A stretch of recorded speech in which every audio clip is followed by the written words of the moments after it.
মোৰ আজিৰ এই ভিডিঅ'টো সম্পূৰ্ণ চালে আপোনালোকে জানিব পাৰিব যে ভিডিঅ'টো মই কিয় বনাইছোঁ।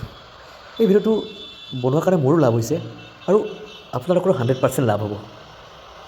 নমস্কাৰ, মই শ্ৰী সঞ্জয় কুমাৰ দাস আৰু মই বৰ্তমান আছোঁ বৰপেটা ৰোড ফ্লাইঅভাৰৰ ওপৰত। এতিয়া সন্ধিয়া ঠিক 6টা বাজে। বহু গাড়ী আহি আছে, অহা যোৱা কৰি আছে আৰু তাৰ মাজেৰে মই আজিৰ ব্লগটো আৰম্ভ কৰিছোঁ। বহুতে মোক চাই আছে, বহুতে হাঁহিছে, বহুতে মোক গালিও পাৰিছে, পাগল নেকি ৰাস্তাত গাড়ী আছে ব্লগ বনাই আছা। যিয়ে নহওক, সপোন দেখাজনে গম পায় যে সপোনবোৰ সঁচা কৰিবলৈ কিমান কষ্ট, আৰু মই সপোনৰ পিছে পিছে এতিয়া দৌৰিছোঁ। আজি মই ভিডিঅ'টোত এটা বিষয়বস্তুৰ ওপৰত অকণমান ডিছকাছ কৰিম। বিষয়বস্তুটো হ'ল, আমি সকলোৱে যিকোনো কাম আৰম্ভ কৰোঁ ঠিকেই, কিন্তু কামবোৰ আমি ভালদৰে শেষ কৰিব নোৱাৰোঁ।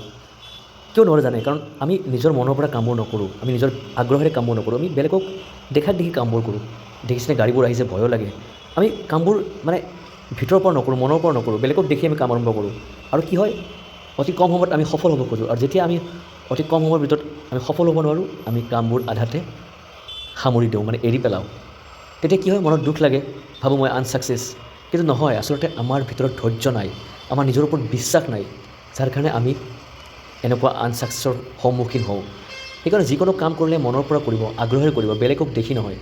আৰু ধৈৰ্য লাগিব জীৱনত, ধৈৰ্য নহ'লে আপুনি জীৱনত আগবাঢ়িব নোৱাৰে।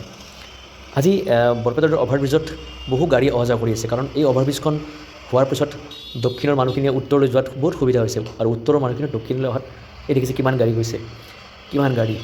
আৰু এটা কথা আপোনালোকে জানেনে, এই যে মানুহবোৰ অহা যোৱা কৰি আছে গাড়ীৰে, অজস্ৰ মানুহ, সকলোৰে জীৱনত এটা সপোন আছে, সকলোৱে এটা সপোন লৈ কিন্তু ওলাই আহিছে। কিন্তু এই ইমান মানুহৰ মাজত সকলোৰে জানো সপোন পূৰণ হ'ব? নহয়, কিছুজনৰহে সপোনটো পূৰণ হ'ব আৰু বাকীবোৰে ব্যৰ্থ হ'ব। কিয় জানে? কাৰণ তেওঁলোকে সপোন দেখে, তেওঁলোকে কাম আৰম্ভ কৰে, কিন্তু কামটো ভালদৰে শেষ কৰিব নোৱাৰে, তেওঁলোকে আধাতে এৰি থৈ গুচি আহে। কাৰণ তেওঁলোকৰ ধৈৰ্য নাই, আত্মবিশ্বাস নাই নিজৰ ওপৰত, আৰু তেওঁলোকে অতি কম সময়তে সফল হ'ব খোজে। সকলো বস্তু এদিনতে লাগে, এদিনতে নহয়। জীৱনত সংগ্ৰাম কৰিব লাগিব, সপোন দেখিব লাগিব, সপোনবোৰৰ পিছত দৌৰিব লাগিব, ৰাতি টোপনি ক্ষতি হ'ব লাগিব আপোনাৰ, আপুনি পাগলৰ দৰে ভাবিব লাগিব মই জীৱনত কিবা এটা কৰি দেখুৱাম। এই যে মই আজি অভাৰব্ৰিজৰ ওপৰত হাতত মোবাইলটো লৈ যে ব্লগটো বনাই আছোঁ, বহুতে মোক দেখি হাঁহিছে, মোক জোকাইছেও, কিন্তু মই কাকো খাতিৰ কৰা নাই। কাৰণ কিয়? কাৰণ কমফৰ্ট জ'নৰ পৰা ওলাই আহিব লাগিব আপুনি। মানুহে আপোনাক চাই কি ভাবিছে, কি কৰিছে, হাঁহিছে, এইবোৰ চাই থাকিলে আপুনি জীৱনত আগুৱাই যাব নোৱাৰিব। লাজটো বাদ দিব লাগিব, ধৈৰ্য ৰাখিব লাগিব, আৰু কনফিডেঞ্চ নিজৰ ওপৰত ৰাখিব লাগিব। মই নিজৰ ওপৰত ভিডিঅ' বনাই আছোঁ, মোৰ মনে কৈছে, মোৰ ভাল লাগিছে, মই ওলাই আহিছোঁ। কোনে কি ক'ব, আই ডোণ্ট কেয়াৰ। গতিকে আপোনালোকে যদি ভাবিছে যে মই কণ্টেণ্ট ক্ৰিয়েশ্যন আৰম্ভ কৰিম কিন্তু লাজ কৰি আছে, হয়তো আপোনালোকে মোক দেখি ভাবিছে ময়ো কালিৰ পৰা এনেকুৱা ষ্টাৰ্ট কৰিম।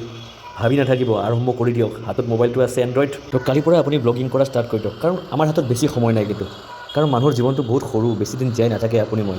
গতিকে আপুনি ভাবি আছে কৰিম, আজি কৰিম, কালি কৰিম, লাজ লাগে, ভয় লাগে, এনেকৈ কৰোঁতে কৰোঁতে আপোনাৰ জীৱনৰ গোটেই সময় পাৰ হৈ যাব। এদিন 70-80 বছৰ হ'ব, বুঢ়া হ'ব, একো কৰিব নোৱাৰিব, শেষত আফচোচ কৰিব। গতিকে লাজ বাদ দিয়ক, কালিৰ পৰা ষ্টাৰ্ট কৰক। অ'কে।